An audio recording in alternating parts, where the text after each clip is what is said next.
En la actualidad existen muchas enfermedades y algunas de ellas extremadamente raras. Enfermedades que potencialmente solo afectan al 0.001% de la población mundial. Ahora imaginemos que parte de nuestro trabajo es crear un diagnosticador inteligente, crear un modelo clasificador de aprendizaje de máquina supervisado que nos ayude a identificar si una persona sufre o no sufre de una enfermedad rara en particular. Sin embargo, muy probablemente dentro de este dominio nos vamos a enfrentar al problema de las clases desbalanceadas. ¿Qué implica esto? Implica que muy probablemente vamos a tener muy pocas instancias, muy poca información de personas que han sido previamente diagnosticadas con enfermedad rara. Y vamos a tener muchísimas instancias de personas sanas. Y esto debido a cómo funcionan múltiples técnicas de aprendizaje de máquina, ocasiona un sesgo en el modelo clasificador, ocasiona que el modelo tienda a clasificar cualquier instancia como una instancia perteneciente a la clase predominante. ¿Qué significa esto dentro de nuestro contexto? Significa que tendería a decir que la mayoría de las personas es sana. Claro, esto sería a costa de ignorar a los que sí sufren la enfermedad, pero tendría una precisión altísima, pero realmente serviría de algo, no serviría absolutamente de nada, puesto que siempre diría que las personas son sanas. En este video veremos una técnica para lidiar con el problema de las clases desbalanceadas. Mi nombre es Octavio Gutiérrez y en este canal aprenderemos programación, inteligencia artificial y aprendizaje de máquina. Gracias por acompañarme.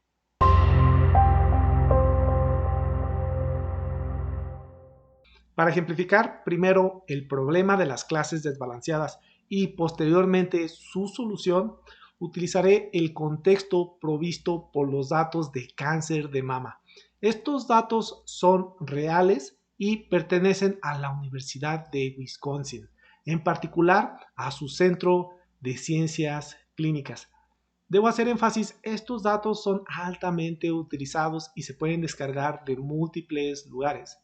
Sin embargo, los datos que utilizaré justo en este tutorial fueron ligeramente modificados para enfatizar el problema de las clases desbalanceadas. Entonces, si quisieran replicar exactamente los resultados que veremos a lo largo de este video, los invito a descargar nuestro archivo de nuestro sitio de GitHub. Ok, ahora que ya conocemos el dominio de los datos, vamos a ver cuáles son las librerías que utilizaremos y un poco de código de soporte. Ok, primero vamos a utilizar Matplotlib meramente porque vamos a hacer una gráfica muy bonita que nos va a ayudar a ver claramente qué es lo que está pasando. Posteriormente importaré pandas y NumPy porque vamos a trabajar con vectores de datos. Y por último, pero no menos importante, vamos a trabajar con diversos módulos de scikit-learn, una de las librerías más utilizadas dentro de aprendizaje de máquina con Python. Primero, vamos a importar la técnica de aprendizaje de máquina de regresión logística. Esta técnica es un clasificador binario en su formato más simple. Es decir, nosotros la vamos a utilizar para determinar si una persona es sana o sufre de cáncer de mama. Aquí debo hacer énfasis. A lo largo del video asumiré que ya conocemos la técnica de regresión logística, pero lo vamos a ver como una caja negra. Simplemente es un clasificador. Nos sirve para identificar si la persona sufre o no de cáncer de mama. Hasta ahí. Si alguien en este punto quisiera conocer los detalles de cómo funcionan, de cómo se crean este tipo de clasificadores, aquí arriba les dejo un vínculo a un video que ya hicimos en este canal donde pueden consultar todos los detalles. Posteriormente importaremos dos métricas para ver cómo y qué también está clasificando nuestro modelo de regresión logística. En el caso particular de la métrica accuracy nos dice meramente el porcentaje de instancias correctamente clasificadas por el modelo. En el caso de la matriz de confusión, nos va a decir que también está clasificando cada una de las clases. Esto es muy importante, puesto que estamos analizando el problema de las clases desbalanceadas. Si quisieran ustedes ver detalles de ambas métricas, aquí arriba les dejo un video donde ya vemos con detenimiento estas métricas y otras métricas de clasificación. Si no, no se preocupen, a lo largo de este video veremos los detalles de cada una de ellas.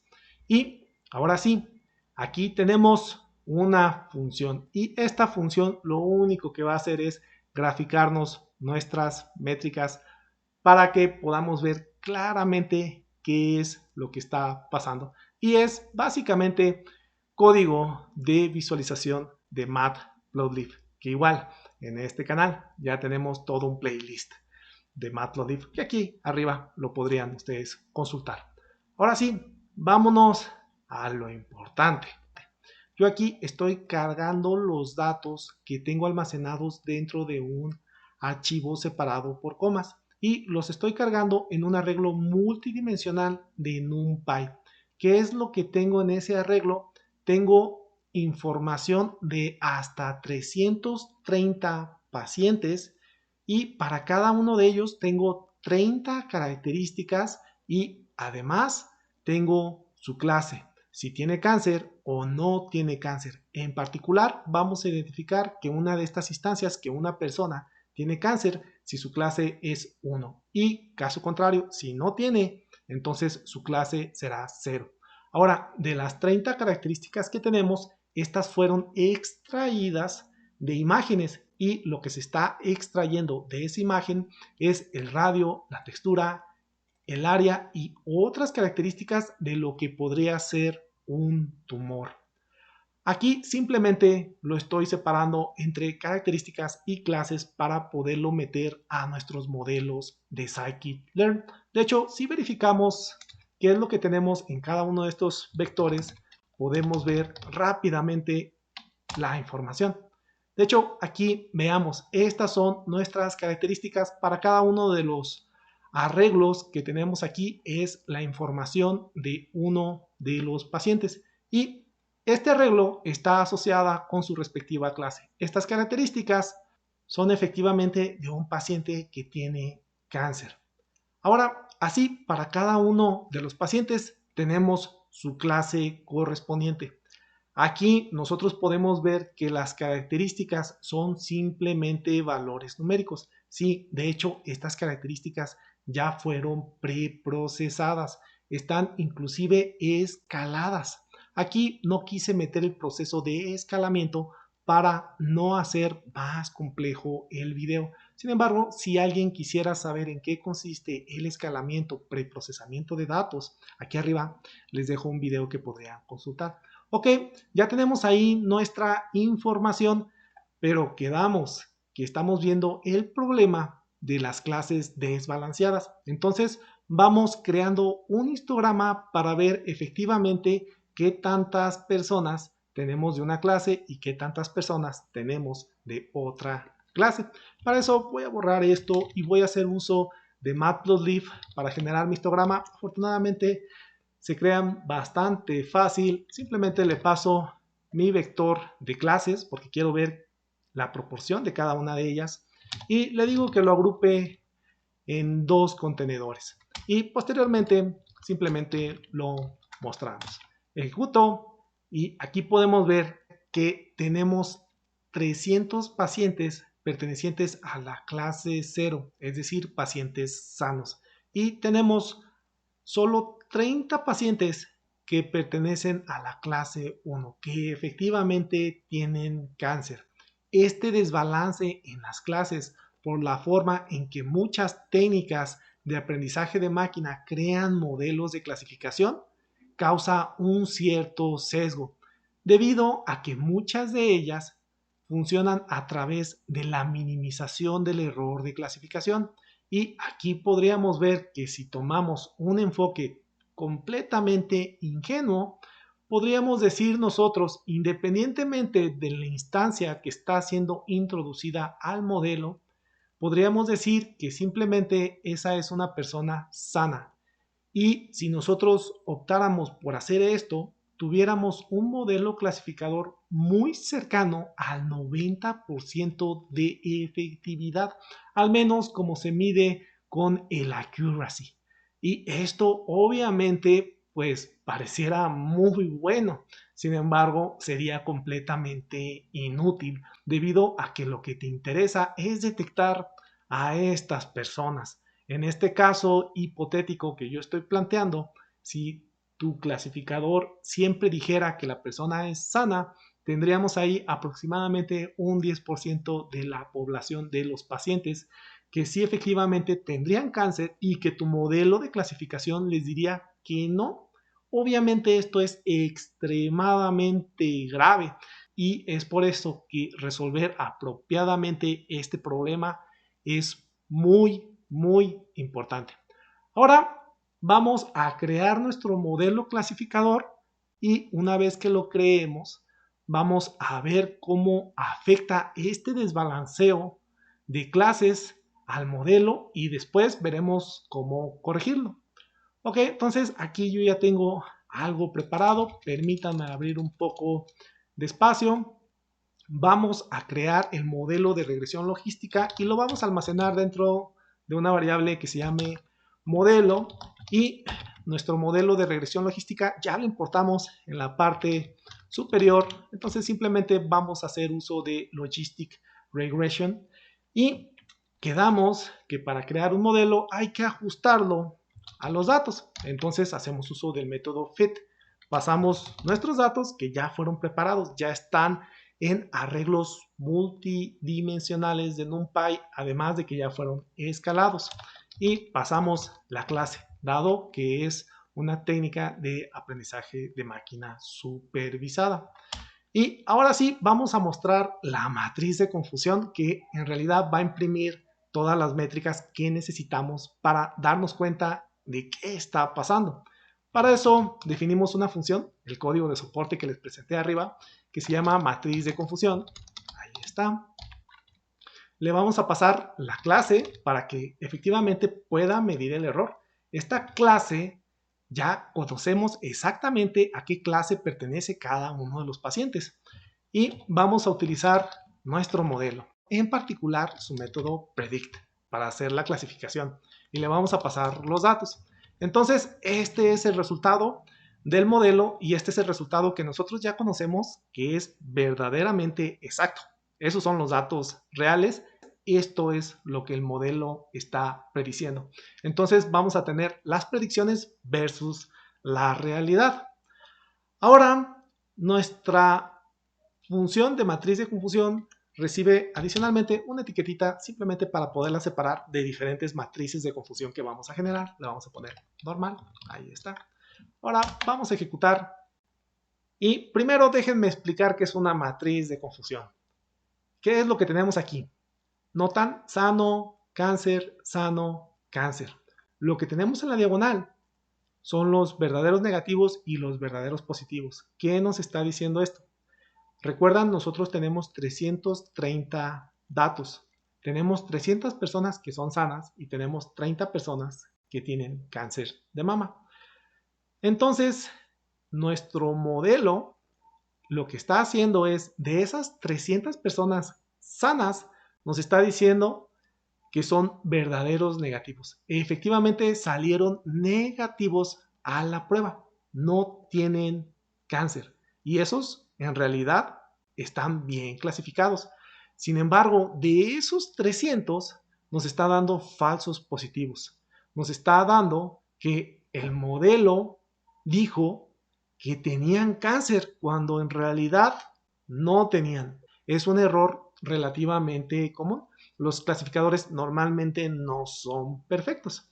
Ok, este es un error donde se le está diciendo a las personas, podrías tener cáncer. Tal vez el médico, interpretando ese resultado, podría decir, vamos haciendo otra prueba, porque podría ser efectivamente un falso positivo. Eso es lo que nos está diciendo esta columna. Ahora vamos a ver la siguiente columna. Recuerdan, teníamos 30 datos de personas que sí efectivamente tenían cáncer.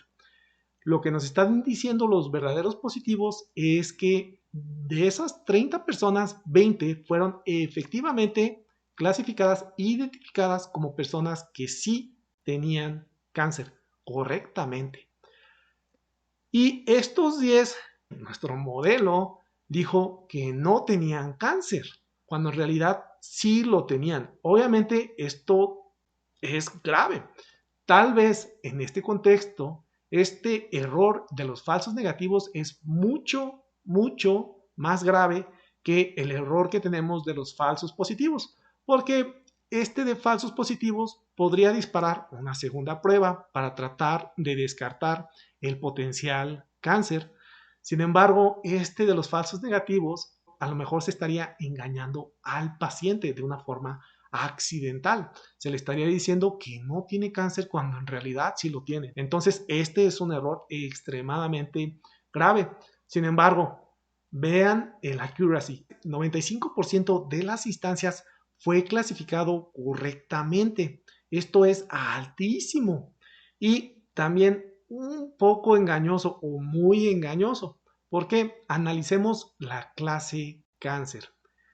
De las 30 personas que efectivamente tenían cáncer, 33% fue identificado como que no tenía cáncer.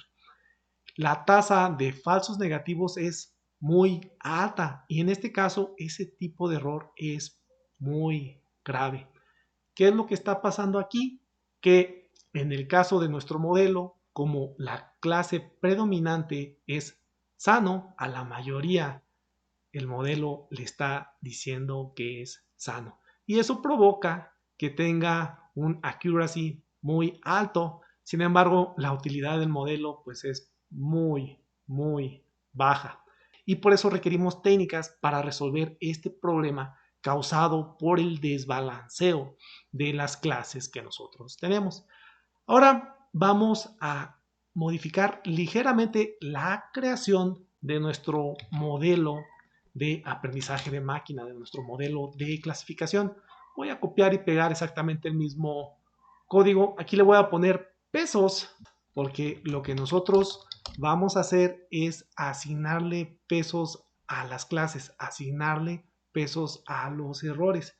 Por ejemplo, nosotros podríamos decir que es 100 veces más costoso equivocarse con la clase cáncer, que es 100 veces más costoso este error que lo que sería este error, decirle a alguien que tiene cáncer cuando en realidad no lo tiene. Obviamente ambos son errores, sin embargo, para este dominio podría ser mucho más grave y eso nosotros dentro de la creación del modelo lo incorporamos como un parámetro adicional. Ese parámetro se pasa justo al momento que nosotros estamos instanciando, entrenando, creando este modelo para que su creación sea sesgada por los pesos que tenemos nosotros de las clases. Ahora, este parámetro se llama class weight, ahí está, y es simplemente un diccionario. Y con este diccionario nosotros le vamos a dar pesos a las clases, es decir, vamos a indicar cuáles clases son más relevantes, vamos a indicar cuál sería el peso que tendría equivocarse al clasificar una instancia asociada a esa clase. En este caso, para la clase 0, simplemente decimos que no cambie su relevancia y le asignamos un 1. Eso es lo que nosotros estamos estableciendo con este valor. Ahora, a la clase 1 le vamos a decir que tiene un peso de 100. Es 100 veces más grave o 100 veces más importante la clase cáncer que la clase sano. Ahora vamos viendo qué resultado tenemos con nuestra matriz de confusión. Ejecutamos nuevamente y aquí podemos ver la matriz de confusión del segundo modelo, el que tiene pesos. Primero, noten el accuracy, el porcentaje de instancias correctamente clasificadas bajó. Está en 0.93. 93% de las instancias fueron correctamente clasificadas versus un 95%. Entonces, a partir de esa métrica, alguien podría decir que es un mejor clasificador el de arriba. Y bueno, tomando en cuenta solo esta métrica, sí. Sin embargo, en este contexto, tal vez eso no se sostenga. Tal vez el mejor modelo sería este. ¿Por qué? Porque noten, aquí tenemos en la diagonal todas las clasificaciones correctas. Y para el caso de las personas que tienen cáncer, a todos los clasificó correctamente. Encontró a todos los pacientes que efectivamente sufrían cáncer.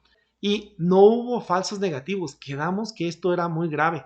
100 veces más grave este error que este. Sin embargo, como nosotros metimos este sesgo, pues no es gratis. Ahora los falsos positivos aumentaron y es a raíz de eso que se redujo el accuracy. Tenemos 22 falsos positivos versus 5 que teníamos antes. Ahora, este error para este contexto podría no ser tan grave, puesto que podrían ejecutarse nuevamente pruebas o pruebas adicionales para determinar si una persona efectivamente tiene cáncer o no. Todo depende del dominio de los datos, qué tipo de error podría ser más grave o menos grave. Sin embargo, nosotros aquí podemos ver que está un poco más balanceado y ahora no tiene un sesgo tan grave nuestro modelo. Ahora alguien podría decir, oye, le pusimos aquí que tenía un peso de 100, pero ¿por qué no le pusimos 50 o 30? Sí, efectivamente, los pesos en algunas ocasiones parecieran arbitrarios y en otras ocasiones vienen efectivamente de conocimiento del dominio del problema dentro del cual se está aplicando nuestro modelo. A lo mejor un banco tiene bien establecido qué tan costoso es asignarle un crédito a una persona que eventualmente no va a pagar con respecto al costo que tendría no asignarle un crédito a una persona que sí efectivamente va a pagar. Entonces, el costo, el peso que tiene cada una de las clases depende enteramente del dominio. Sin embargo, hay heurísticas que están bien definidas y Scikit-Learn tiene implementada una de ellas. Y esa heurística simplemente le llama heurística balanceada, que ahorita en un momentito vamos a ver exactamente en qué consiste. Para eso, simplemente yo voy a copiar esto que tengo aquí, lo voy a volver a poner y voy a poner la heurística balanceada. En lugar de pasarle un diccionario con pesos que pudieran parecer arbitrarios, yo le voy a poner aquí que haga uso de la heurística balance, de la heurística balanceada. Y aquí voy a poner el identificador de la gráfica como balanceada. Ahora vamos a ejecutar nuevamente para ver la nueva matriz de confusión correspondiente a este modelo que tenemos aquí. Y vean, bueno, de entrada el accuracy está en 0.97, subió. Teníamos 93 y teníamos 95. De hecho, este es el mejor modelo con respecto exclusivamente a esa métrica. Sin embargo, ahora vamos viendo los falsos negativos o los falsos positivos. Aquí podemos ver que efectivamente, al menos con respecto al modelo anterior donde pusimos un peso arbitrario, pues teníamos 0 falsos negativos, subió a 2 falsos negativos. Sin embargo, no es tan alto como el modelo normal. Y ahora, para el caso de los falsos negativos, el balanceado bajó con respecto a lo que teníamos para el modelo con pesos, pero subió con respecto al modelo normal. Entonces, sí, efectivamente es una heurística que resultó ser balanceada. Realmente esta estrategia balanceada es la misma estrategia de asignación de pesos. Sin embargo, aquí le pone un peso a cada clase en función del número de instancias que tiene de esa clase con respecto al total de instancias. Afortunadamente, la documentación de Scikit-Learn nos deja ver exactamente cómo calcula esos valores y aquí vamos a calcularlos y posteriormente se los vamos a asignar directamente como pesos a cada una de las clases y vamos a ver que efectivamente vamos a obtener la misma matriz de confusión. Entonces, vamos haciéndolo. Para eso nos vamos por aquí y vamos a imprimir estos potenciales pesos. Nosotros quedamos que teníamos 330 instancias y estas las vamos a dividir por 2 por 300. ¿Por qué el 2? Porque tenemos dos clases. ¿Por qué el 300? Porque esa es la cantidad de instancias que tenemos para la primera clase, para la clase 0. Ahora repetimos algo muy similar para asignar el peso a la clase 1. Tenemos 330 instancias y la vamos a dividir entre 2 porque tenemos dos clases por 30, que es el número de instancias que tenemos correspondiente a la clase 1. Entonces, si ejecutamos este código, podemos ver que nos da pesos de 0.55 y pesos de 5.5. Ahora, los vamos a copiar aquí. Si repetimos justo la creación del modelo hasta el final y le asignamos a la primera clase 0.55 y a la segunda clase un peso de 5.5 y ahora sí lo borramos aquí, entonces vamos a obtener exactamente lo mismo que con la estrategia balanceada. De hecho, le vamos a poner aquí balanceada pesos. Ejecutamos nuestro código, vemos el resultado y podemos ver que efectivamente las matrices de confusión son exactamente iguales. Obviamente la estrategia balanceada todavía podría ser argumentable. Sin embargo, tiene cierta racionalidad detrás de ella. Aquí debo mencionar, los modelos clasificadores que nosotros creamos fueron creados y evaluados utilizando las mismas instancias. Por tanto, los modelos pudieron estar sobreajustados. Sin embargo, no quise utilizar ninguna estrategia, por ejemplo, validación cruzada, para no sobrecomplicar el ejercicio y podernos enfocar en el problema en sí de las clases desbalanceadas. Existen otras técnicas para lidiar con este problema. Por ejemplo, una que involucra el muestreo de los datos. Sin embargo, ese ya es tema de otro video.